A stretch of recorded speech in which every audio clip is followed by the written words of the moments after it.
Welcome to Falcon computer academy. मैं हूं केवल विजय और मैं आज आपको पढ़ाने जा रहा हूं check payment status with check boxes.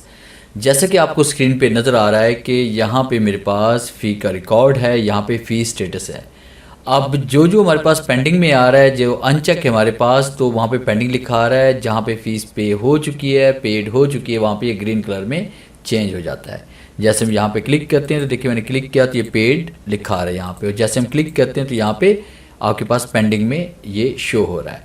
तो चेक बॉक्स के साथ किस तरह से आपने इसको हाईलाइट करना है, आज हम इसके बारे में डिटेल से पढ़ने वाले हैं।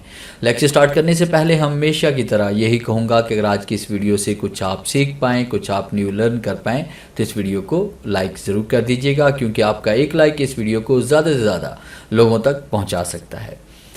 तो स्टार्ट करते हैं आज का लेक्चर। सबसे पहले हम यहाँ पे ये हेडिंग कॉपी कर लेते हैं और सेम यही डाटा हम नीचे राइट कर लेते हैं। तो इसको क्लिक करते हैं। क्लिक करने के बाद आपने पेस्ट पे आना है और उसके बाद आपने यहाँ पे क्लिक करना है, इसमें paste with keep source formatting पे आप क्लिक करेंगे ताकि सेम डाटा यहाँ पे आपका पेस्ट हो जाए। और इसी डाटा को हम यहाँ से कॉपी कर लेते हैं। कंट्रोल सी प्रेस करते हैं और उसके बाद यहाँ पे क्लिक करते हैं और उसके बाद आपने पेस्ट पे क्लिक करना है। तो ये डाटा आपके पास यहाँ पेस्ट भी हो जाएगा और बाकी सेल्स के ऊपर हम यहाँ पे बॉर्डर अप्लाई कर लेते हैं। अब उसके बाद सेम फॉर्मेटिंग हम यहाँ पे अप्लाई करने वाले हैं। तो इसके लिए हम क्या करेंगे, सबसे पहले यहाँ पे हमने चेक बॉक्सेस को ऐड करना है। तो चेक बॉक्सेस को ऐड करने के लिए हमने क्या करना है, सबसे पहले आपने डेवलपर टूल पे आना है। अगर डेवलपर टूल आपके पास एक्टिव नहीं तो किसी भी टैब के ऊपर आपने राइट क्लिक करना है और कस्टमाइज द रिबन पे आप क्लिक करोगे। अब उसके बाद आपके सामने ये डायलॉग बॉक्स ओपन होगा। आपने डेवलपर टूल पे यहाँ पे क्लिक करना है। अगर ये अनचेक है तो उसे चेक पे क्लिक करेंगे और ओके पे क्लिक करेंगे, डेवलपर टूल आपके पास एक्टिव हो जाएगा। आपने डेवलपर टूल पे क्लिक करना है, फिर उसके बाद आपने इंसर्ट पे आना है और यहाँ पे आपने इस चेक बॉक्स के ऊपर आपने क्लिक करना है। और क्लिक करने के बाद यहाँ पे क्लिक करते हुए आपने एक चेक बॉक्स इस तरह से ड्रॉ करना है। यहाँ पे हम क्लिक करते हैं। क्लिक करने के बाद इस डाटा को सिलेक्ट करके यहाँ से आपने इसको डिलीट कर देना है और आउटलाइन पे आप क्लिक करें, बाहर क्लिक करें, फिर उसके बाद आपने राइट क्लिक करना है इसके ऊपर। राइट क्लिक करने के बाद आपने इसको यहाँ पे ऐसे एडजस्ट करना है इस तरह से। फिर उसके बाद आपने क्या करना है, इसकी आपने कॉपी क्रिएट करनी है। कंट्रोल सी हम प्रेस करेंगे यहाँ पे और उसके बाद यहाँ पे क्लिक करेंगे, कंट्रोल वी, और इसको आपने यहाँ पे क्लिक करके कंट्रोल वी कर देना है। इस तरह से आपने इसको एडजस्ट करना है। कंट्रोल वी करते जाएंगे और आपने तमाम सेल्स में इसको इस तरह से आपने पेस्ट कर लेना है बारी बारी। यहाँ पे क्लिक करेंगे, कंट्रोल वी, और हम इसको पेस्ट कर लेंगे। फिर उसके बाद आपने यहाँ पे एडजस्ट करना है। फिर उसके बाद यहाँ पे कंट्रोल वी, हम इसको यहाँ पे एडजस्ट करेंगे। फिर उसके बाद कंट्रोल वी और यहाँ पे हम इसको एडजस्ट कर लेंगे।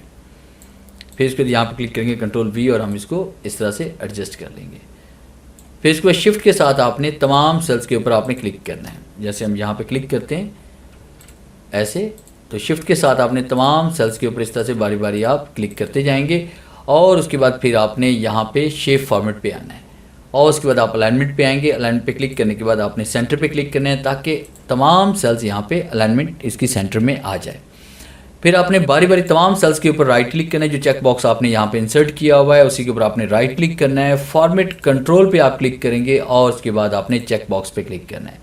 नीचे सेल लिंक पे हम क्लिक करेंगे और उसके बाद उसी सेल में हम क्लिक करेंगे जिस सेल के अंदर वो चेक बॉक्स है, और आप ओके पे क्लिक करेंगे। और फिर इसी तरह से हमने यहाँ पे इसी के ऊपर भी राइट क्लिक करना है। फॉर्मेट कंट्रोल पे क्लिक करेंगे, फिर उसके बाद चेक बॉक्स पे क्लिक करेंगे, यहाँ पे क्लिक करना है और इस तरह से ओके पे क्लिक करेंगे। इस तरह से तमाम सेल्स को आपने कंट्रोल करना है कि हमने इसके ऊपर राइट क्लिक करना है। राइट क्लिक करने के बाद फॉर्मेट कंट्रोल पे हम आएंगे, फिर चेक बॉक्स पे आएंगे, यहाँ पे क्लिक करेंगे। क्लिक करने के बाद आपने इस जगह पे क्लिक करना है और उसके बाद हम यहाँ पे क्लिक करेंगे ओके पे। इस तरह से तमाम सेल्स के ऊपर बारी बारी ये अप्लाई कर लेंगे। मैं सबसे पहले इन सब के ऊपर ये पहले अप्लाई कर लेता हूँ। इस तरह से तमाम सेल्स के ऊपर अप्लाई करने के बाद अब हमने क्या करना है कि यहाँ पे हम क्लिक करेंगे खाली सेल पे और उसके बाद अप एरो प्रेस करें। शिफ्ट के साथ अप एरो प्रेस करते हुए आपने यहाँ पे तमाम सेल्स को सिलेक्ट करना है और उसके जो फाउंड कलर है वो हम वाइट कर लेंगे ताकि डाटा यहाँ पे शो ना हो। इस तरह से तमाम सेल्स के ऊपर ये फॉर्मेटिंग अप्लाई करने के बाद आपने इस सेल में क्लिक करना है। फिर उसके बाद इज इक्वल टू राइट करेंगे और यहाँ पे आपने इफ़ का फॉर्मूला यहाँ पे यूज़ करना है। इफ़ ब्रैकेट स्टार्ट करेंगे, उसके बाद हमारे पास यहाँ पे F कॉलम है और उसके बाद सेल हमारे पास में आ रहा है F18। हम यहाँ पे F18 टाइप करेंगे या फिर यहाँ पे क्लिक करेंगे तो ऑटोमेटिकली ये सेल एड्रेस आपका सिलेक्ट हो जाएगा। अब यहाँ पे हम चाह रहे हैं कि अगर हमारे पास F18 बराबर हो जाए ट्रू के, तो कंप्यूटर क्या जवाब दे, यहाँ पे कॉमा टाइप करेंगे, इन्वर्ट कॉमा, तो यहाँ पे हम टाइप कर लेंगे पेड। और उसके बाद अगर यहाँ पे फ़र्ज़ कीजिए कि इसे अनचेक किया जाए तो फिर यहाँ पे कौन सी ऑप्शन इसमें आएगी, यहाँ पे पेंडिंग। तो आपने यहाँ पे पेंडिंग टाइप करना है, invert comma close and bracket close करेंगे, एंटर प्रेस करेंगे, तो यहाँ पे पेड इसमें लिखा आ रहा है। अब यहाँ पे देखिए जैसे हम क्लिक करेंगे तो पेंडिंग इसमें आ रहा है, जैसे हम क्लिक करेंगे तो यहाँ पे पेड लिखा आ रहा है। इस तरह तमाम सेल्स को यहाँ पे हम ऑफ कर लेते हैं। और उसके बाद तमाम सेल्स को हम यहाँ पे हाईलाइट करना चाहते हैं, यानी कि अगर हम यहाँ पे क्लिक करते हैं तो हमारे पास देखें पेड लिखा आ रहा है, तो पेड हमारे पास यहाँ पे ग्रीन कलर के साथ फिल हो जाए और ग्रीन कलर में लिखा आ जाए। अगर यहाँ पे हम इसे अनचेक पे क्लिक करते हैं, अनचेक इसे करते तो पेंडिंग हमारे पास रेड कलर में लिखा आना चाहिए। तो इसके लिए हम यहाँ पे फॉर्मेटिंग का यूज़ करेंगे। तमाम सेल्स को आपने सेलेक्ट करना है, होम टैब पे आप आएंगे और उसके बाद फिर आपने यहाँ पे कंडीशनल फॉर्मेटिंग पे आना है। मगर उससे पहले आपने जो फॉर्मूला यहाँ पे लिखा हुआ है उसको आपने तमाम सेल्स के अंदर पेस्ट कर लेना है। हम यहाँ पे सेल पे क्लिक करते हैं, इसे कॉपी करते हैं, कॉपी करने के बाद इन तमाम सेल्स को सिलेक्ट करेंगे जिन सेल्स के अंदर वो फॉर्मूला पेस्ट करना चाहते हैं। होम टैब पे क्लिक करते हैं, उसके बाद पेस्ट के ड्रॉप डाउन पे आप क्लिक करेंगे, पेस्ट स्पेशल पे आप क्लिक करेंगे और उसके बाद फॉर्मूला पे आप क्लिक करके इसको ओके कर लेंगे, तो फॉर्मूला आपका यहाँ पेस्ट हो जाएगा तमाम सेल्स के अंदर।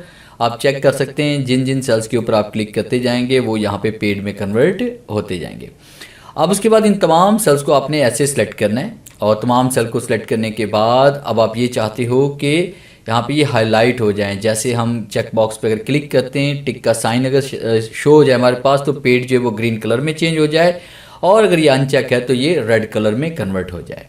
तो आपने यहाँ पे कंडीशनल फॉर्मेटिंग पे आना है, हाईलाइट रूल पे आएंगे और उसके बाद आपने टेक्स्ट दैट कंटेन्स पे आप क्लिक करेंगे और उसके बाद लाइट कलर आपके पास रेड यहाँ पे सिलेक्ट है, तो हम यहाँ पे पेंडिंग में ये सेल सेलेक्ट कर लेते हैं जहाँ पे पेंडिंग लिखा हुआ है और ओके क्लिक करते हैं तो ऑटोमेटिकली देखें कलर स्कीम अप्लाई हो चुकी है।